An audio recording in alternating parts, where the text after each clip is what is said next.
মৰমৰ ছাত্ৰ ছাত্ৰীসকল, আজিৰ ভিডিঅ'টিত তোমালোকক মই কানাইৰ চাতুৰি নামৰ কবিতাটো শিকাম বুলি ভাবিছোঁ। এই কানাইৰ চাতুৰি কবিতাটো হ'ল আগৰ পুৰণি ভাষাত লিখা এটি কবিতা। ইয়াৰ লিখক হ'ল শ্ৰীধৰ কন্দলী। এতিয়া প্ৰথমতে আমি কবিতাটি আলোচনা কৰাৰ আগেয়ে শ্ৰীধৰ কন্দলীনো কোন আছিল সেই বিষয়ে অলপমান জানি লওঁ আহা। তোমালোকে ভিডিঅ'টো চোৱাৰ সময়ত তোমালোকৰ অসমীয়া সাহিত্য চয়নিকা নামৰ পুথিখন লগত ৰাখিলে বেছি ভাল হয়। এতিয়া চোৱা, কবি পৰিচয়। শ্ৰীধৰ কন্দলী মহাপুৰুষ শংকৰদেৱৰ পৰৱৰ্তী কালৰ কবি, মহাপুৰুষ শংকৰদেৱৰ পিছৰ কবি। এওঁৰ কাব্যত বৈষ্ণৱ ধৰ্মৰ প্ৰভাৱ সুস্পষ্ট।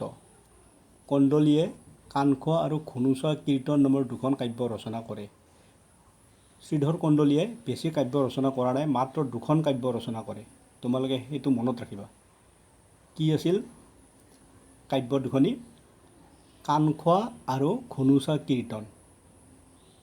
কাণখোৱা পুথিখন নিচুকনি গীতৰ আৰ্হিত ৰচনা কৰা। ইয়াত বিষ্ণুৰ অৱতাৰৰ লীলা মাহাত্ম্য সহজ সৰল আৰু প্ৰাঞ্জল ভাষাত বৰ্ণনা কৰিছে। ইয়াত শ্ৰীকৃষ্ণৰ ঈশ্বৰত্ব আৰু মানৱ শিশুত্বৰ ভাৱ কবিয়ে সুন্দৰভাৱে ফুটাই তুলিছে। পুথিখন দুটা অংশত ভাগ কৰিব পাৰি।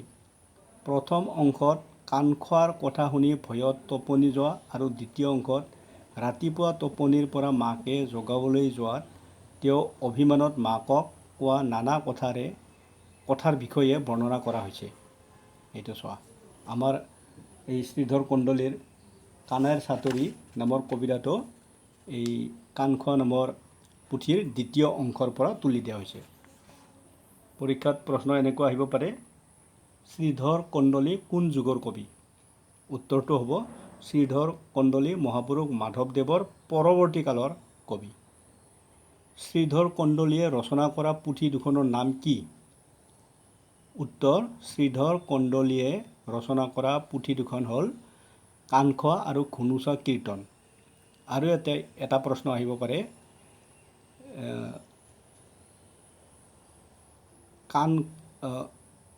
কানাইৰ চাতুৰি নামৰ কবিতাটো কোনখন পুথিৰ পৰা তুলি দিয়া হৈছে? উত্তৰ, কাণখোৱা নামৰ এই পুথিৰ পৰা, কাণখোৱা পুথিৰ দ্বিতীয় অংশৰ পৰা। এতিয়া চোৱা, পাঠবোধ। পাঠটোৰ বিষয়ে কিছু জ্ঞান। এই পাঠত উদ্ধৃত পাঠটি কাণখোৱা পুথিৰ দ্বিতীয় অংশৰ পৰা কিছু অংশ বাদ দি তুলি দিয়া হৈছে। পাঠটিত শিশুকৃষ্ণৰ ঈশ্বৰত্বৰ পৰিৱৰ্তে সাধাৰণ অভিমানেৰে ভৰা মানৱ শিশু এটিৰ চিত্ৰ বৰ্ণিত হৈছে, যি পঢ়োতাক নিজৰ স্বৰূপৰ লগত একীভূত হৈ পৰাত অৰিহণা যোগাইছে। ইয়াত কৃষ্ণৰ মানৱীয় ৰূপ প্ৰকট হৈ উঠাৰ ফলত ছাত্ৰ ছাত্ৰীসকলে তেওঁৰ ঐশ্বৰিক দিশটো পাহৰি নিজৰ কৰ্মৰাজিৰ লগত সাদৃশ্য উপলব্ধি কৰি আনন্দ পোৱাতেই পাঠটিৰ গুৰুত্ব নিৰ্ভৰ কৰে। এতিয়া পাঠটি আলোচনা কৰাৰ আগেয়ে আমি ইয়াৰ অৰ্থসমূহ জানিলে বেছি বুজাত সহজ হ'ব। এতিয়া চোৱা, শব্দাৰ্থ আৰু টকা। প্ৰথমতে আছে পুৰণি অসমীয়া আৰু দ্বিতীয়টো অৰ্থটো হ'ল আধুনিক অসমীয়া। ইয়াতে আছে আশী। আশী হ'লে আহি, খেৰি খেলা, ৰজনী ৰাতি, প্ৰভাত পুৱা, সুতীয়া শুই, ডাক মাত, কিহৰ, হাৰলি অতি মৰমৰ, ৰোষ খং তেজী ত্যাগ কৰি, পুহাইল পুৱাল ৰাতিপুৱাল, সুমৰন্তে সুঁৱৰি, দৰত ভয়তে, কৰ্কৰা ভাত, ঠাণ্ডা বাঁহী ভাত। বেদক পঢ়াইল। বেদ ভগৱানৰ বাণী বুলি কোৱা হয়। এই বেদ ভগৱানে ব্ৰহ্মাক কৈছিল। তাসম্বাক তেওঁলোকক তাবক্ষণে তৎক্ষণাৎ, বিগুটীয়া ঠাট্টা কৰা, চলিবে চলনা কৰিল, কটাহ ঢাকনি বা আৱৰণ কোনো বস্তুৰ টান বাকলি, তত্ত্ব মূল সত্য, কণ্টক বন কাঁইটেৰে ভৰা বন, চৌপৰ চাৰি প্ৰহৰ, গঢ়াই গঢ়াই নতুৱা মতা বা তিৰোতাৰ বেশ লৈ নচা ল'ৰা, টনা দুই মূৰ মনাৰ দৰে সিয়া এৰিয়া গামোচা, শেৱালি প্ৰণাম সেৱা, কাঠবাজি যি তিৰোতাৰ সন্তান নাই, কুকুহা এবিধ চৰাই দেখাত কাউৰীৰ সমান ডাঙৰ ইটা বৰণীয়া, পাশ কাষ বাপি বপাই, খিন্দৱে খণ্ডন বা দূৰ কৰা, কপিল এজন প্ৰসিদ্ধ মুনি, এওঁ সাংখ্য দৰ্শনৰ প্ৰৱৰ্তক, কৰ্দম মুনি আৰু স্বয়ম্ভুৱ মুনিৰ কন্যা দেৱহূতিৰ পুত্ৰ, এওঁৰ সাপত সৰগ ৰজাৰ ৬০,০০০ পুত্ৰ ভস্মীভূত হয়। এওঁক বিষ্ণুৰ আন এক অৱতাৰ বুলিও ধৰা হয়। বামন বিষ্ণুৰ পঞ্চম অৱতাৰ।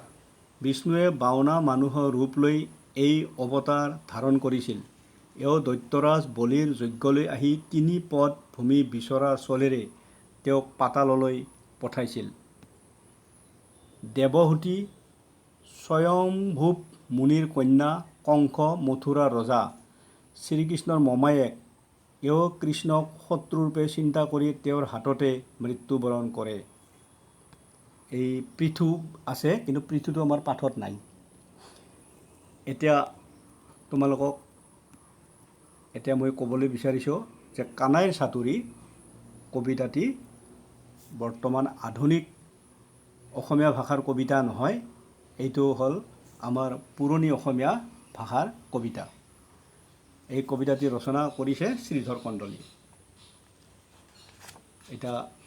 এতিয়া তোমালোকে কিতাপখন চোৱা, কিতাপখন চালে বেছি সুন্দৰ হ'ব। একদিনা প্ৰতি ভকত বৎসল কৃপাময় দেৱ হৰি। একদিনা প্ৰতি মানে এদিনাখন, ভকত বৎসল ভকতসকলক ভাল পোৱা, কৃপাময় দেৱ হৰি, এই হৰিক কৃপাময় বুলি কোৱা হৈছে।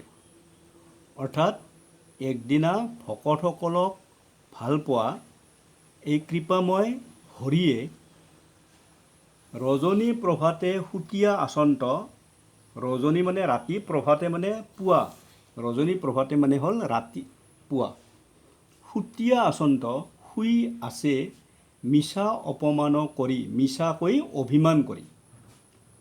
এই স্তৱকটোৰ অৰ্থ এনেকুৱা হ'ব: একদিনা প্ৰতি ভকত বৎসল কৃপাময় দেৱ হৰি, ৰজনী প্ৰভাতে সুতীয়া আচন্ত মিছা অপমান কৰি।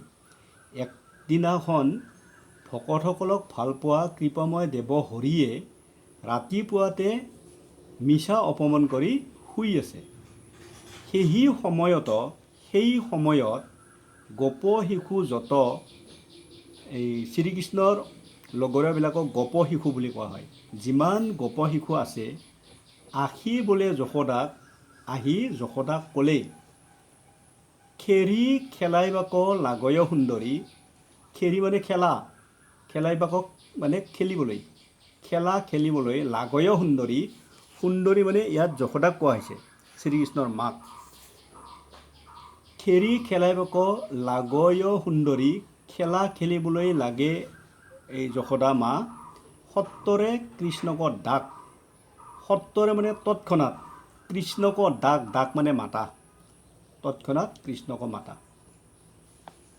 আৰু এবাৰ কৈছোঁ, সেই সময়ত গোপ শিশু যত, আখি বোলে যশোদাক, সেই সময়তে, অৰ্থাৎ শ্ৰীকৃষ্ণ শুই থকা অৱস্থাত, সেই সময়ত গোপ শিশু যত, যিমান গোপ শিশু আছে, আখি বোলে যশোদাক, আহি যশোদাক ক'লে, খেৰি খেলাইবাক লাগয় সুন্দৰী, সত্তৰে কৃষ্ণক ডাক। খেলা খেলিবলৈ লাগে সুন্দৰী, তৎক্ষণাত কৃষ্ণক মাত। শুনিয়া তেখনে তেতিয়া শুনি, নন্দৰ ঘৰণী, নন্দৰ ঘৰণী মানে নন্দৰ ঘৈণীয়েক, শ্ৰীকৃষ্ণৰ বাপেকৰ নাম নন্দ আৰু মাকৰ নাম যশোদা। ইয়াত নন্দৰ ঘৰণী মানে নন্দৰ ঘৈণীয়েক যশোদা। শুনিয়া তেখনে নন্দৰ ঘৰণী, এই কথাটো তেতিয়া শুনি নন্দৰ ঘৈণীয়েকে কৃষ্ণক ডাকিবে লৈলা, কৃষ্ণক মাতিবলৈ ল'লে। এত নিদ্ৰা কৰা কিশোৰ ভাগৰ, ইমান নিদ্ৰা মানে টোপনি, ইমান নিদ্ৰা বা টোপনি মাৰা কিশোৰ ভাগৰ মানে কিহৰ ভাগৰ, আদিত্য উদয় ভৈলা, আদিত্য মানে সূৰ্য, উদয় মানে উঠিলে, ভৈলা মানে হ'ল, আদিত্য উদয় ভৈলা মানে সূৰ্য উদয় হ'ল।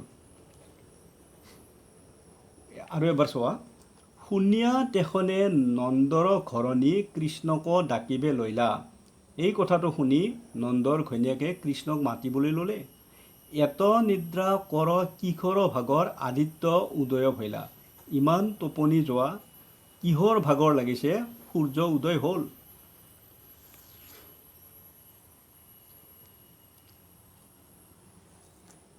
উঠিও কৃষ্ণ হাৰলি বপাই, উঠা কৃষ্ণ হাৰলি মানে অতি মৰমৰ বপাই, ৰস তাপ তেজি মনে, খং তাপ মনত যি আছে সেইটো ত্যাগ কৰা, তেজি মানে ত্যাগ কৰা। পুহাইল ৰজনী উঠা যদুমণি বুলি ডাকে শিশুগণে, পুহাইল ৰজনী মানে ৰাতি পুৱাল, উঠা যদুমণি, যদুমণি মানে কৃষ্ণৰ আন এটা নাম যদুমণি, উঠা যদুমণি বুলি ডাকে শিশুগণে, এইবুলি যিবিলাক শিশু আছিল গোপ শিশু সেইবিলাকে ডাকে মানে মাতিলে। আৰু এবাৰ চোৱা, উঠিও কৃষ্ণ হাৰলি বপাই, ৰস তাপ তেজি মনে, হে কৃষ্ণ অতি মৰমৰ বপাই, তোমাৰ মনত যিবিলাক খং তাপ আছে সেইবিলাক ত্যাগ কৰা। পুহাইল ৰজনী উঠা যদুমণি বুলি ডাকে শিশুগণে, ৰাতিপুৱাল উঠা যদুমণি এইবুলি শিশুগণে মাতিলে। তাৰ পিছৰ স্তৱকটো চোৱা, যশোদাৰ বাণী শুনি চক্ৰপাণি, যশোদা মানে কৃষ্ণৰ মাকৰ নাম যশোদা, আৰু ইয়াত চক্ৰপাণি মানে শ্ৰীকৃষ্ণৰ আন এটা নাম চক্ৰপাণি, অৰ্থাৎ শ্ৰীকৃষ্ণৰ অৰ্থাৎ বিষ্ণুৰ অৱতাৰ, তেওঁৰ চাৰিখন হাত আছে, শংখ চক্ৰ গদা পদ্ম, এখন হাতত চক্ৰ আছে, পাণি মানে হাত, যাৰ হাতত চক্ৰ আছে সেয়ে হ'ল চক্ৰপাণি, অৰ্থাৎ চক্ৰ আছে পানীত যাৰ চক্ৰপাণি। এইটো তোমালোকক কেতিয়াবা ব্যাস বাক্য লিখিব দিব পাৰে, চক্ৰপাণি, চক্ৰ আছে পানীত যাৰ চক্ৰপাণি, এইটো কি সমাস হ'ব, বহুব্ৰীহি সমাস। যশোদাৰ বাণী শুনি চক্ৰপাণি, যশোদাৰ বাণী মানে কথা, যশোদাৰ বাণী শুনি চক্ৰপাণি, শ্ৰীকৃষ্ণৰ কথাটো শুনি বলন্ত নমতা মাও, ক'লে হে মা মোক নামাতিবা। তোহৰ আটাই বপাই বলন্ত নোজোৰাই মোৰ গাঁও, তোমাৰ বপাই যি বুলি শব্দ মোক মাতা সেই কথাবিলাকে মোৰ গাটো কেতিয়াও জোৰ নেপেলায়। আৰু এবাৰ চোৱা, যশোদাৰ বাণী শুনি চক্ৰপাণি বলন্ত নমতা মাও, তোহৰ আটাই বপাই বলন্ত নোজোৰাই মোৰ গাঁও। যশোদাৰ কথা শুনি কৃষ্ণই মোক নামাতিবা বুলি মাকক কৈছে, আৰু কৈছে তোমাৰ বা তোৰ বপাই নামৰ এই শব্দবিলাকে মোৰ কেতিয়াও গাটো হাত নপৰে। তাৰপিছত চোৱা, দিন চাৰি পাঁচ মানে দিন 4-5 দিন, পাঁচ মানে 5, নুঠিব নাখাইব, নুঠুও নাখাও, নাযাইব গৰক্ষ স্থানে, গৰু চৰোৱা স্থানলৈকেও নাযাওঁ। দুৰ্য কলংক, দুৰ্য মানে কুখ্যাতি, কলংক মানে দাগ চেকা, দুখ সোমৰন্তে এই দুখবিলাক স্মৰণ কৰোঁতে, নসহে মোৰ পৰাণে, মোৰ প্ৰাণে কেতিয়াও সহ্য নকৰে। আৰু এবাৰ চোৱা, দিন 4-5 নুঠিব নাখাইব, নযাইব গৰক্ষ স্থানে, 4-5 দিন নুঠুও নাখাওঁ, আৰু গৰু চৰোৱা স্থানলৈ গৰু চাৰিবলৈও মই নাযাওঁ। দুৰ্য কলংক দুখ সোমৰন্তে নসহে মোৰ পৰাণে, দুৰ্য কলংক দুখ এইবিলাক স্মৰণ কৰোঁতে মোৰ কেতিয়াও প্ৰাণে নসহে। মই নাৰায়ণ জগত কাৰণ, মই নাৰায়ণ, কৃষ্ণই নাৰায়ণৰে এটা অৱতাৰ, মই নাৰায়ণ জগত কাৰণ, কৃষ্ণই কৈছে মই নাৰায়ণ, এই জগতখন মোৰ কাৰণেই সৃষ্টি হৈছে, তুমি গোৱালৰ জীৱ, তুমি হল যশোদাক কৈছে তুমি হলা গোৱালৰ জীউ মানে জীয়েক, গোৱালৰ জীয়েক। তথাপি তোহাক দেখন্তে দৰত, তথাপি তোহাক মানে তোমাক দেখন্তে মানে দেখি, দৰত মানে ভয়ত, উৰি যায় মোৰ জীউ উৰি যায়। ইয়াত জীউ দুটা আছে, প্ৰথম জীউটো হ'ল জীয়েক আৰু দ্বিতীয় জীউটো হ'ল জীউ মানে জীৱ, প্ৰাণ। এবাৰ চোৱা, মই নাৰায়ণ জগত কাৰণ, তুমি গোৱালৰ জীউ। মই নাৰায়ণ জগতখন মোৰ কাৰণেই সৃষ্টি হৈছে, ময়েই জগতৰ কাৰণ, আৰু তুমি হলা গোৱালৰ জীয়েক। তথাপি তোহাক দেখন্তে দৰত, উৰি যায় মোৰ জীউ। তথাপি তোমাক দেখিলে মোৰ ভয়ত মোৰ প্ৰাণ উৰি যায় যেন লাগে। যত খাওঁ দাওঁ তত শুকাই যাওঁ, যিমানে খাইছোঁ লৈছোঁ সিমানে মই শুকাই গৈ আছোঁ। কৃষ্ণই কৈছে, নাহি মোৰ উদ্গতি, মোৰ কোনো দেহৰ শ্ৰীবৃদ্ধি বা উন্নতি নাই।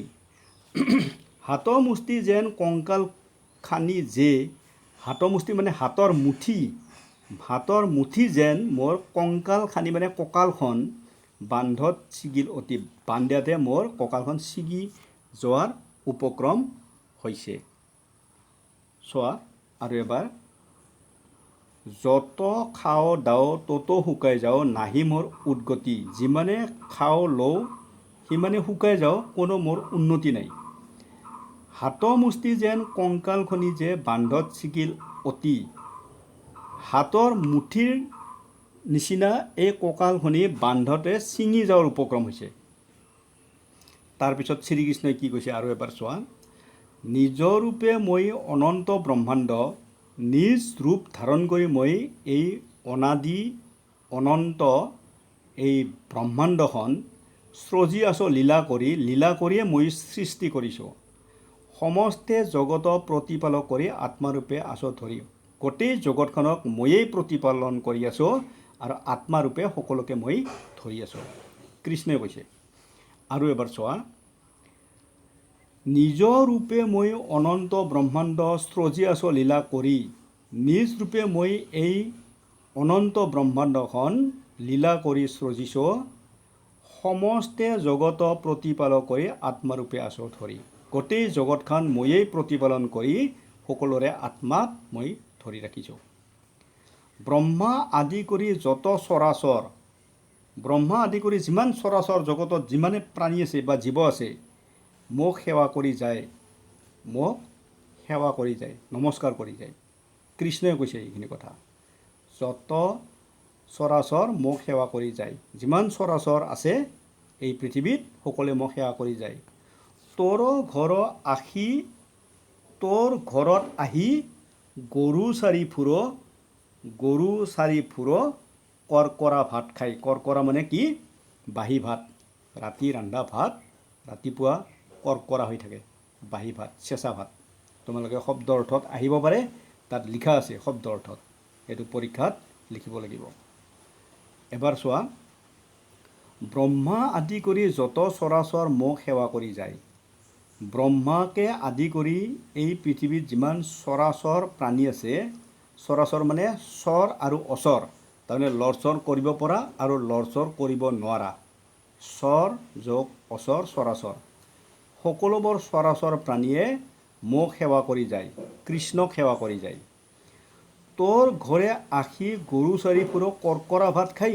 যশোদাক কৈছে কৃষ্ণই যে তোৰ ঘৰত আহি মই গৰু চাৰি ফুৰিব লগা হৈছে এই বাঁহী ভাত বা ঠাণ্ডা ভাত খাই। তাৰে পিছত চোৱা, নাৰায়ণ ৰূপে অনন্ত শয্যাত জলত কৰি শয়ন, মই নাৰায়ণ ৰূপে অনন্ত শয্যাত, মই অনন্ত মানে এডাল অনন্ত নাগ, সেই নাগত তেওঁ শয্যাত শুৱে আৰু সেই নাগডালে থাকে পানীৰ ওপৰত, জলত মানে পানীত। চোৱা এবাৰ, নাৰায়ণ ৰূপে অনন্ত শয্যাত জলত কৰি শয়ন মানে টোপনি যোৱা। নাৰায়ণ ৰূপে মই এই অনন্ত নাগৰ শয্যাত পানীত মই শুব পাৰোঁ। নাভি পদ্ম হন্তেই, নাভি পদ্ম মানে নাভিত থকা পদুম ফুল, হন্তে মানে হৈ, ব্ৰহ্ম উপায়িলো, ব্ৰহ্মাক মই উপজাইলোঁ, তাৰমানে ব্ৰহ্মাক মই সৃষ্টি কৰিলোঁ। সৃজিলোঁ তিনি ভুৱন, তিনি ভুৱন মই সৃজন কৰিলোঁ। তিনি ভুৱন মানে স্বৰ্গ, মৰ্ত আৰু পাতাল। শ্ৰীকৃষ্ণৰ বা নাৰায়ণৰে এইটো সৃষ্টি। এবাৰ কি কৈছে চোৱা, নাৰায়ণ ৰূপে অনন্ত শয্যাত জলত কৰি শয়ন। নাৰায়ণ ৰূপে মই অনন্ত নাগৰ বিচনাত জলত কৰি শয়ন, পানীৰ ওপৰত মই শয়ন কৰোঁ, টোপনি যাওঁ। নাভি পদ্ম হন্তে ব্ৰহ্মা উপজাইলোঁ। নাভিৰ পৰা ওলোৱা পদুম ফুলত ব্ৰহ্মাক মই উপজাইছিলোঁ, অৰ্থাৎ সৃষ্টি কৰিছিলোঁ। সৃজিলোঁ তিনি ভুৱন, আৰু সেইটো কৰি মই ক্ষান্ত থকা নাই। তিনিটা ভুৱন অৰ্থাৎ স্বৰ্গ, মৰ্ত, পাতাল, এই তিনি ভুৱন মই সৃষ্টি কৰিলোঁ। বেদক পঢ়াইলোঁ, তত্ত্বজ্ঞান কৰিলোঁ, অজ্ঞান কৰিলোঁ দূৰ। বেদক মই বেদ সৃষ্টি কৰি এই বেদখন মই পঢ়াইলোঁ। তত্ত্বজ্ঞানো কৰিলোঁ, আৰু বেদত যিবিলাক তত্ত্বজ্ঞান আছে সেইবিলাক মই ক'লোঁ। অজ্ঞান কৰিলোঁ দূৰ, যিবিলাক অজ্ঞান আছিল সেই অজ্ঞানবিলাক মই দূৰ কৰিলোঁ। তোহৰ ঘৰত যতেক ঐশ্বৰ্য, তোৰ ঘৰত যিমান ঐশ্বৰ্য আছে, ঐশ্বৰ্য মানে খ্যাতি, সবে ভৈল মখি মোৰ, মোৰ কাৰণে সেইবিলাক গোটেই মখি মোৰ হৈ গ'ল। আৰু এবাৰ, বেদক পঢ়াইলোঁ, তত্ত্বজ্ঞানো কৰিলোঁ, অজ্ঞান কৰিলোঁ দূৰ। বেদ পঢ়াইলোঁ, বেদৰ তত্ত্বজ্ঞানবিলাক ক'লোঁ, আৰু মানুহৰ মনত যিবিলাক অজ্ঞানতা আছিল সেইবিলাক মই দূৰ কৰিলোঁ। তোহৰ ঘৰত যতেক ঐশ্বৰ্য, সবে ভৈল মখি মোৰ। তোমাৰ ঘৰত যিমান ঐশ্বৰ্য আছে, টকা পইচা ধন সোণ, সেইবিলাক মোৰ কাৰণে মখি মোৰ হৈ গ'ল। তাৰে পিছত চোৱা, নেক্সট পৃষ্ঠাত আছে, অসুৰৰ ভয়ে পূৰ্বে দেৱগণে চিন্তিবে গয়া আমাক। অসুৰৰ ভয়ত আগতে, পূৰ্বে মানে আগতে, দেৱগণে মানে দেৱতাসকলে চিন্তিবে গয়া আমাক, আমাক মানে মোক, কৃষ্ণই কৈছে, মোক চিন্তা কৰিবলৈ গৈছিল। চতুৰ্ভুজ ৰূপে, চতুৰ্ভুজ মানে চাৰিখন হাত। মই আগতে এবাৰ কৈছিলোঁ, বিষ্ণুৰ চাৰিখন হাত, চাৰিখন হাতত চাৰিটা বস্তু থাকে, শংখ, চক্ৰ, গদা আৰু পদ্ম। এই চতুৰ্ভুজ ৰূপে চাৰিখন হাত ৰূপ লৈ আহি তাবক্ষণে তৎক্ষণাত আহি, আহি মানে আহি, তাবক্ষণে মানে তৎক্ষণাত দেখা দিল তাসম্বাক, তেওঁলোকক, তাসম্বাক মানে তেওঁলোকক দেখা দিল। এবাৰ চোৱা, অসুৰৰ ভয়ে পূৰ্বে দেৱগণে চিন্তিবে গয়া আমাক। অসুৰৰ ভয়ত আগতে দেৱতাসকলে মোক চিন্তা কৰিছিল, স্মৰণ কৰিছিল। চতুৰ্ভুজ ৰূপে আশীত তাবক্ষণে দেখা দিল তাসম্বাক। চাৰিখন হাত মই হাতৰ ৰূপ লৈ তৎক্ষণাত আহি তেওঁলোকক মই দেখা দিলোঁ। কাক দেখা দিলে? তাসম্বাক মানে তেওঁলোকক, তেওঁলোক মানে দেৱতাসকলক। মোৰ ৰূপ দেখি চমক লাগিল। শ্ৰীকৃষ্ণৰ কথা এইখিনি। শ্ৰীকৃষ্ণৰ এই যি চতুৰ্ভুজ ৰূপ, এই চতুৰ্ভুজ ৰূপটো দেখি চমক লাগি গ'ল, আচৰিত লাগি গ'ল। ত্ৰিদশ পৰিল ঢলি, ত্ৰিদশ মানে তিনিটা দিশ, এই ঢলি পৰি গ'ল, কাতৰ হৈ পৰিল। আবে তুমি মোক বিগুতীয়া মাতা, এতিয়া তুমি মোক, বিগুতীয়া মানে ইয়াত আছে ঠাট্টা কৰা, ইটিকিং কৰা। আবে মানে এতিয়া, আবে তুমি মোক বিগুতীয়া মাতা, এতিয়া তুমি মোক ঠাট্টা কৰি মাতা, কলীয়া কলীয়া বুলি, কলীয়া কলীয়া বুলি। কলীয়া মানে কলা, শ্ৰীকৃষ্ণৰ দেহৰ ৰংটো কলা আছিল কাৰণে মাকে তাক কলীয়া বুলি মাতে। এইটো আচলতে মৰমৰ মাত।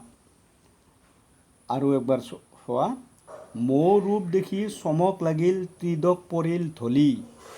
শ্ৰীকৃষ্ণই কৈছে, মোৰ শ্ৰীকৃষ্ণৰ ৰূপ দেখি আচৰিত লাগি গ'ল, ত্ৰিদশ ঢলি পৰি গ'ল। আবে তুমি মোক বিগুতীয়া মাতা, কলীয়া কলীয়া বুলি, এতিয়া তুমি মোক ঠাট্টা কৰি মাতা, কলীয়া কলীয়া বুলি।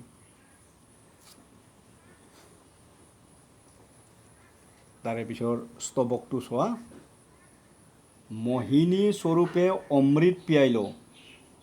মোহিনী মানে শ্ৰীকৃষ্ণই মোহিনী ৰূপ লৈছিল। মোহিনী মানে এটা মোহময়ী, এটা মাইকী মানুহ, তিৰোতা মানুহ, দেখাত অতি ধুনীয়া। ইয়াত মোহিনীটো দিছে, অতি ধুনীয়া মহিলা।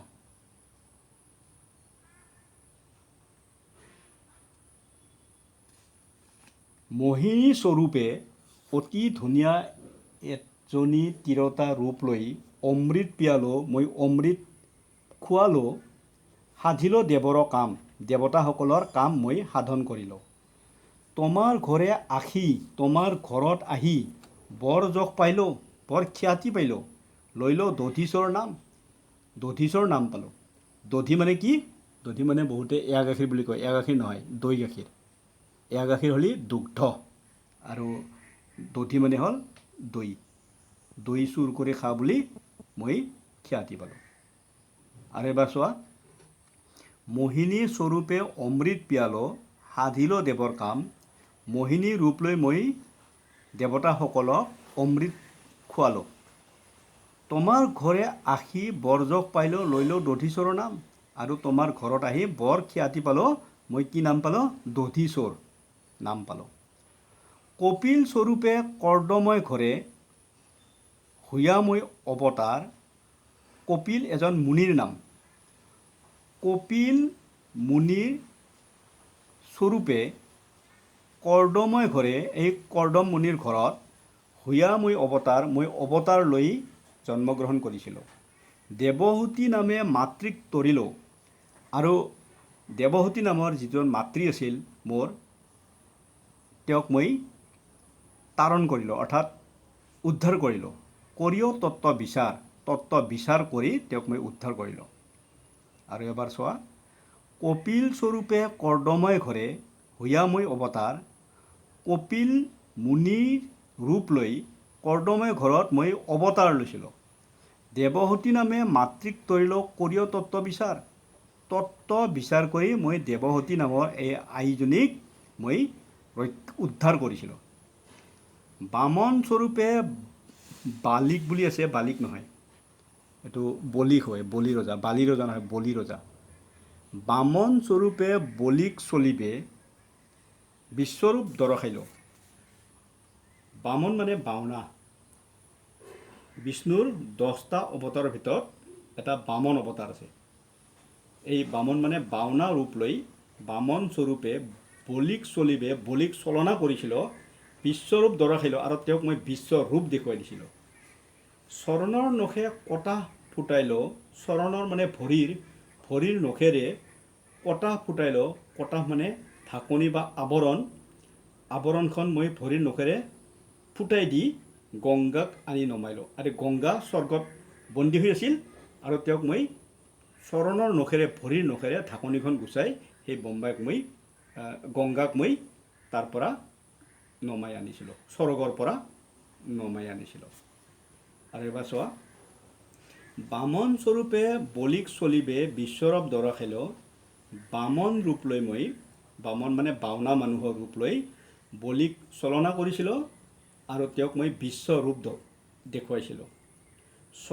চৰণৰ নখে কটা ফুটাইলোঁ, গংগাক আনি নমাইলোঁ, আৰু ভৰিৰ নখেৰে এই ঢাকনিখন গুচাই স্বৰ্গৰ পৰা গংগাক মই নমাই আনিছিলোঁ। সেহি পদ জল শিৰত ধৰিল, মহেশ বাটত পাই।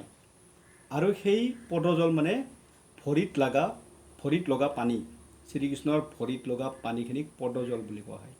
সেই পদজল শিৰত ধৰিল, শিৰ মানে মূৰ, আৰু সেই ভৰিৰ পানীখিনি মূৰত ধৰিলে মহেশ বাটত পাই। মহেশ মানে মহাদেৱ, শিৱই বাটত পাই ধৰিলে। আবে তুমি মোক বিগুতীয়া মাতা, এতিয়া তুমি মোক ঠাট্টা কৰি মাতা, মাটি খোৱা দায়, আৰু মোক মাটি খোৱা দায় দিয়া, মাটি খোৱা বুলি কৈ থাকা।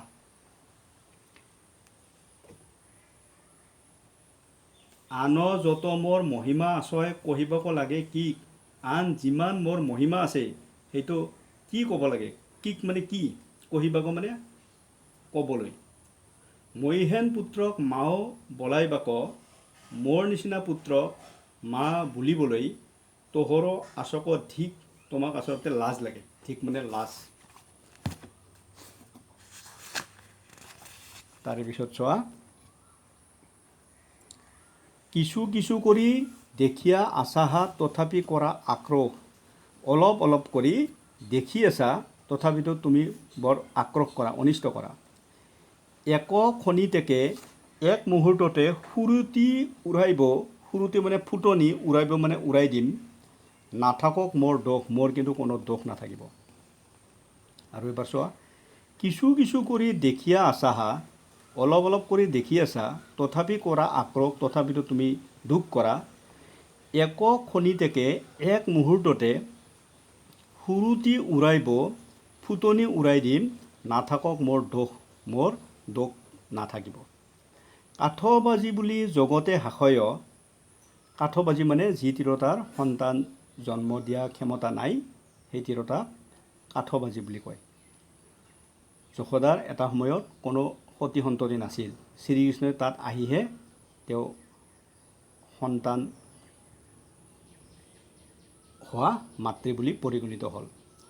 কাঠবাজি বুলি জগতে হাসয়, কাঠবাজি বুলি জগতে হাঁহে, দেখিলে সুমৰ হৰি, তোমাক দেখি হৰিৰ নাম স্মৰণ কৰে। মই আহি তোৰ, মই আহি তোমাৰ ঘৰে পুত্ৰ ভৈল, পুত্ৰ হিচাপে জন্মগ্ৰহণ কৰিলোঁ, সিটো দুখ কৰি, সেই দুখটো যিটো তোমাৰ কাঠবাজি বুলি এটা দুখ আছিল, সেই দুখটো মই দূৰ কৰি তোমাৰ ঘৰত জন্মিলোঁ। আৰু এবাৰ চোৱা, কাঠবাজি বুলি জগতে হাসয়, দেখিলে সুমৰ হৰি, কাঠবাজি বুলি জগতে হাঁহে আৰু তোমাক দেখিলে হৰিৰ নাম স্মৰণ কৰে। মই আহি তোৰ ঘৰে পুত্ৰ ভৈল, সিটোৰ দুখ দূৰ কৰি, মই আহি তোমাৰ ঘৰত পুত্ৰ হিচাপে জন্ম ল'লোঁ, এই কাঠবাজি নামৰ যিটো দুখ আছিল, সেই দুখটো দূৰ কৰিলোঁ। তথাপি তোহাৰ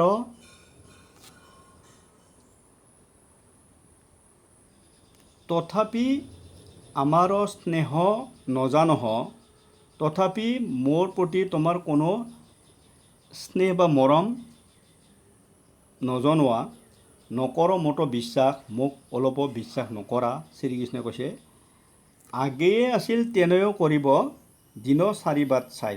আগতে তুমি যেনেকুৱা আছিলা তেনেকৈ কৰিম, মাত্ৰ 4টা দিন তুমি চোৱা। আগতে তুমি কাঠবাজি আছিলা, এতিয়াও তোমাক মই কাঠবাজিয়ে কৰি দিম। শ্ৰীকৃষ্ণই এইখিনি কথা দুখতে কৈছে।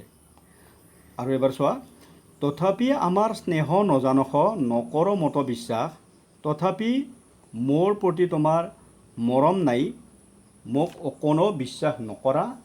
আগেয়ে আছিল তেনেই কৰিব, আগতে যেনেকুৱা আছিলা তেনেকুৱাই মই কৰিম, দিন 4 বাট চাই, দিন 4টা দিন বাট চাব।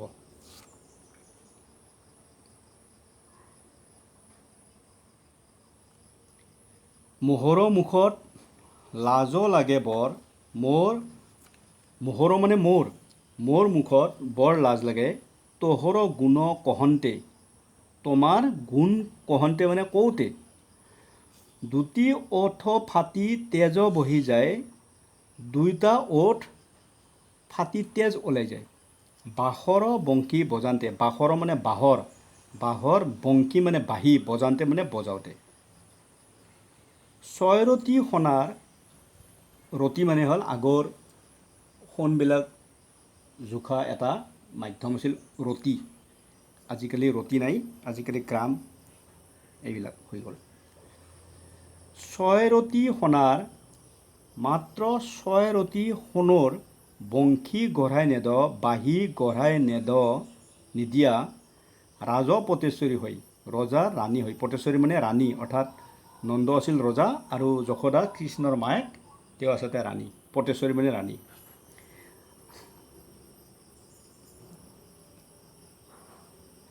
6 ৰতি সোণাৰ বংশী গঢ়াই নেদ, ৰাজ পটেশ্বৰী হৈ, 6 ৰতিৰ সোণাৰে এটা বাঁহী গঢ়াই নেদ, ৰজা ৰাণী হৈ। গাঁততে পততে পেটাৰী বান্ধতে, ধনত লাগিবে জুই। গাঁতত মানে গাঁতত, পততে মানে পুতি থোৱাতে, পেটাৰী বান্ধতে, পেটাৰী মানে হ'ল বেতেৰে বনোৱা জপা। আগৰ দিনত ট্ৰাংক, আলমাৰি এইবোৰ নাছিল, মানুহে টকা পইচা থ'লে কিহত থৈছিল, বা কাপোৰ কানি থ'লে এই বেতেৰে বনোৱা এটা জপাত থৈছিল। পেটাৰী মানে জপা, বেতেৰে বনোৱা জপা।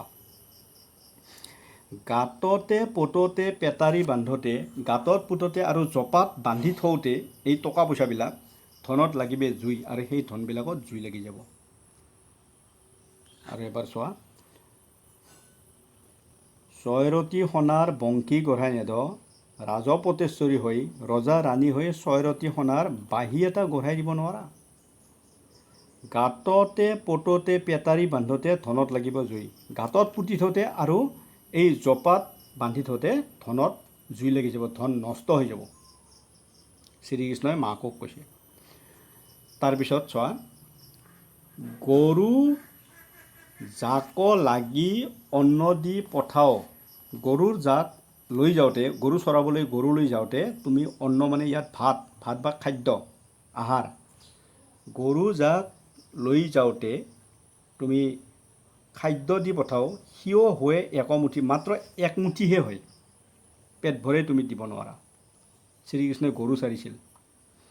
এক গ্ৰাস খাইলে এক গৰা, গ্ৰাস মানে গৰা, এক গৰা খালে আউৰ গ্ৰাসে নাতে, আউৰ মানে আৰু এগৰা নাতে, তাৰমানে ঢুকি নাপায়। যাওঁ আধা বেতে উঠি যাব লগা হয়। এবাৰ চোৱা, গৰু জাক লাগি অন্ন দি পঠা। গৰু চৰাবলৈ যাওঁতে তুমি খাদ্য দি পঠোৱা, অৰ্থাৎ অন্ন মানে ভাত দি পঠোৱা, সিও হয় একমুঠি, এক মুঠাহে হয়। এক গ্ৰাস খাইলে আউৰ গ্ৰাসে নাতে, এক গৰা খালে আৰু দ্বিতীয় গৰা নাটনি হয়। যাওঁ আধা বেতে উঠি যাব লগা হয়।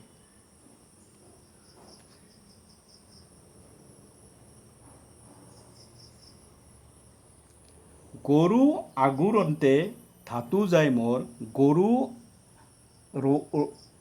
ৰখি থাকোঁতে ধাতু যায় মোৰ, ধাতু মানে জীৱ, মোৰ জীৱ উৰি যায় কণ্টক বনত বিন্ধি। কণ্টক বন মানে কাঁইটীয়া বনত বিন্ধি যায়।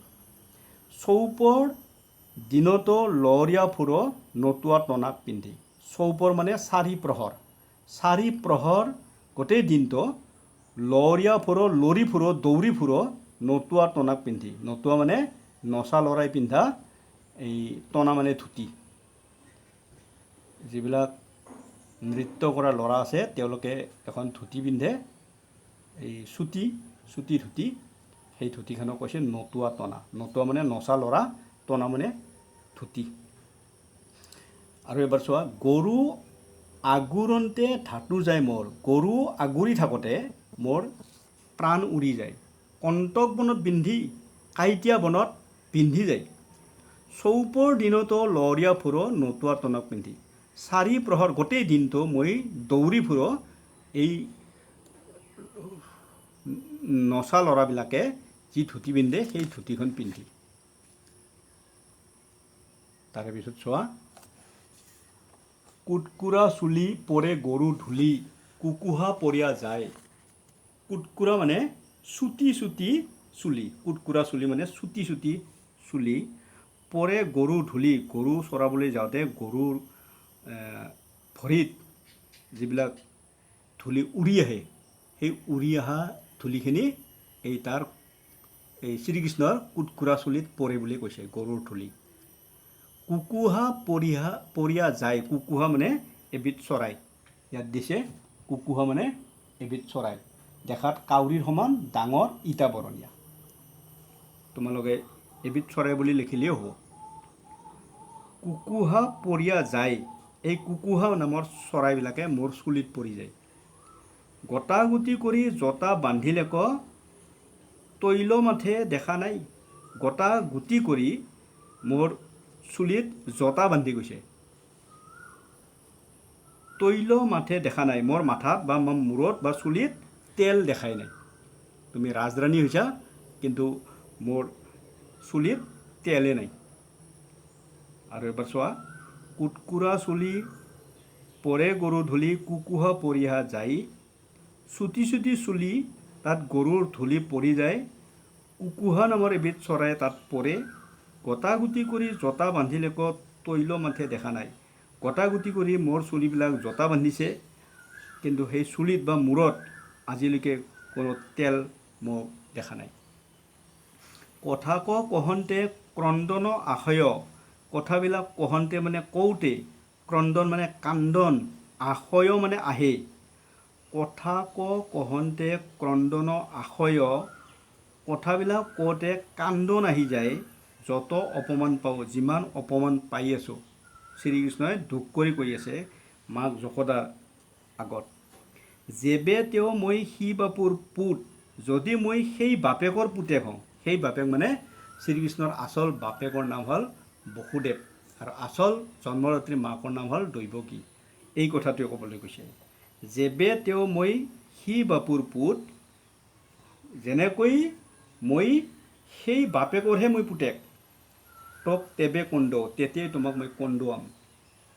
এবাৰ চোৱা, কথা কহন্তে ক্ৰন্দন আশয়, এইবোৰ কথা কওঁতে কান্দন আহি যায়।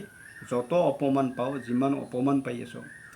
যেবে তেওঁ মই সি বাপুৰ পুত, তোক তেবে কন্দুৱাওঁ, সেই বাপেকৰহে মই পুতেক আৰু সেই কথাটোৱে মই কৰি তোমাক মই কন্দুৱাম। কংস মামা মোৰ সাৰথি আছয়, আমাক নিব মতাই। কংস মামা মানে শ্ৰীকৃষ্ণৰ মোমায়েকৰ নাম হ'ল কংস, অৰ্থাৎ শ্ৰীকৃষ্ণৰ জন্মদাত্ৰী মাক আছিল দৈৱকী আৰু দৈৱকীৰ ককায়েকৰ নাম আছিল কংস। কংস মামা মোৰ মামাৰ নাম কংস।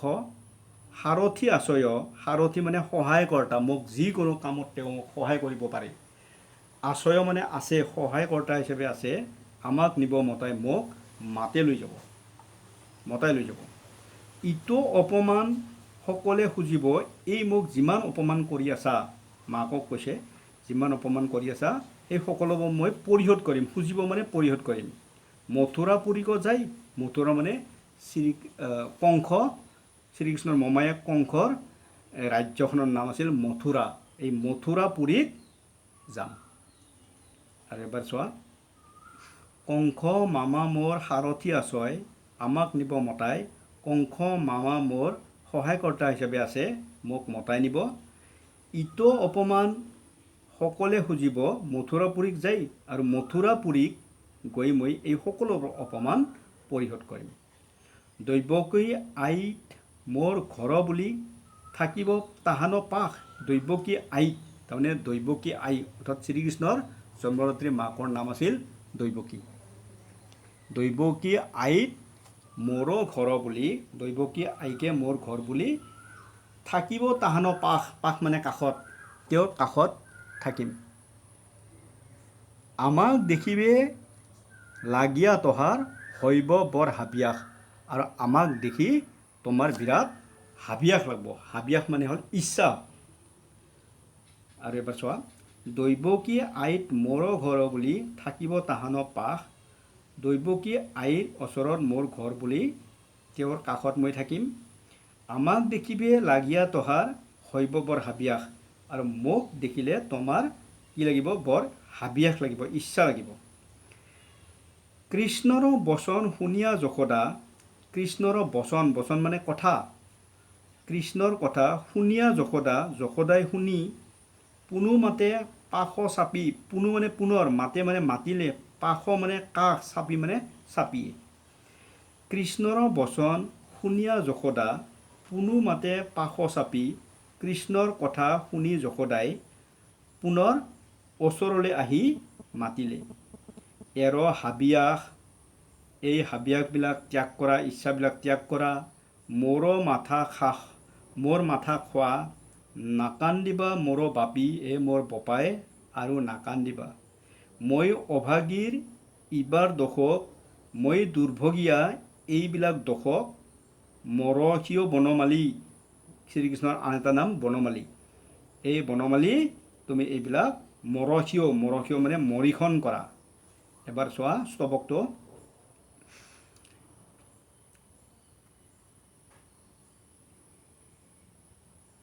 এৰ হাবিয়াস মোৰ মাথা কাহ, এই হাবিয়াসবিলাক এৰা, মোৰ মাথা খোৱা।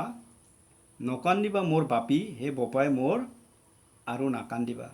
ময়ো অভাগীৰ ইবাৰ দোষক, মই দুৰ্ভগীয়া এইবাৰ দোষক। মৰিষীয় বনমালী, বনশালী এইটো মাৰ্জনা কৰা। আন কালো যদি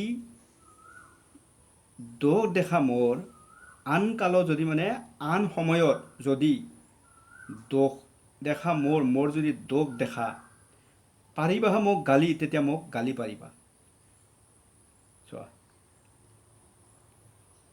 আৰু এবাৰ চোৱা মই অভাগীৰ ইবাৰ দোষক মৰিষেও বনমালী মই দুৰ্ভগীয়া এইবাৰ এই দোষবিলাক মৰিখন কৰা আন কালো যদি দোষো দেখা মোৰ পাৰিবা মোকো গালি আৰু আন সময়ত যদি তুমি মোক পুনৰ কিবা দোষ দেখা তেতিয়া মোক গালি পাৰিবা এইটো যশোদাৰ কথা মাকৰ কাৰুণ্য বচন শুনিয়া মাওৰ কাৰুণ্য মাওৰ মানে মাকৰ কাৰুণ্য মানে কৰুণ বচন শুনিয়া মানে কথা শুনি সন্তোষিত ভৈল মনটো সন্তোষিত হ'ল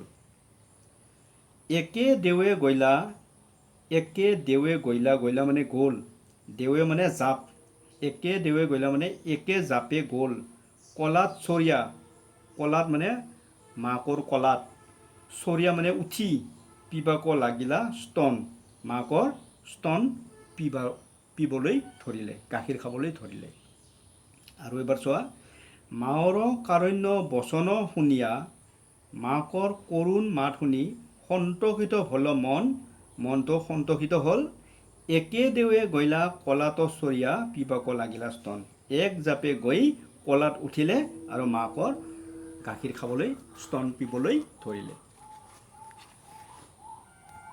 তাৰে পিছতটো চোৱা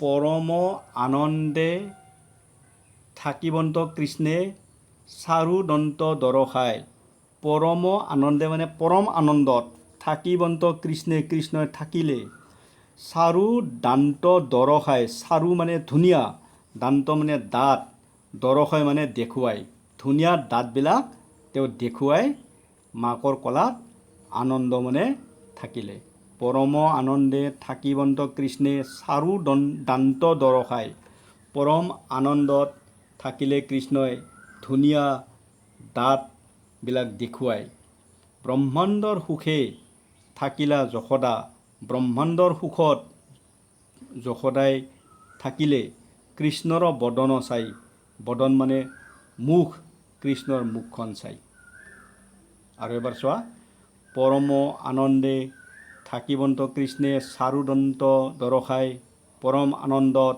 কৃষ্ণই ধুনীয়া দাঁতবিলাক দেখুৱাই থাকিলে মাকৰ কলাত ব্ৰহ্মাণ্ডৰ সুখে থাকিলা যশোদা কৃষ্ণৰ বদন চাই ব্ৰহ্মাণ্ডৰ সুখত যশোদা কৃষ্ণৰ মায়েকে কৃষ্ণৰ মুখ চাই আনন্দত থাকিলে আজিলৈ মোৰ ভিডিঅ'টো ইমানতে সমাপ্ত কৰিলোঁ এতিয়া এৰে পিছৰ ভিডিঅ'টিত মই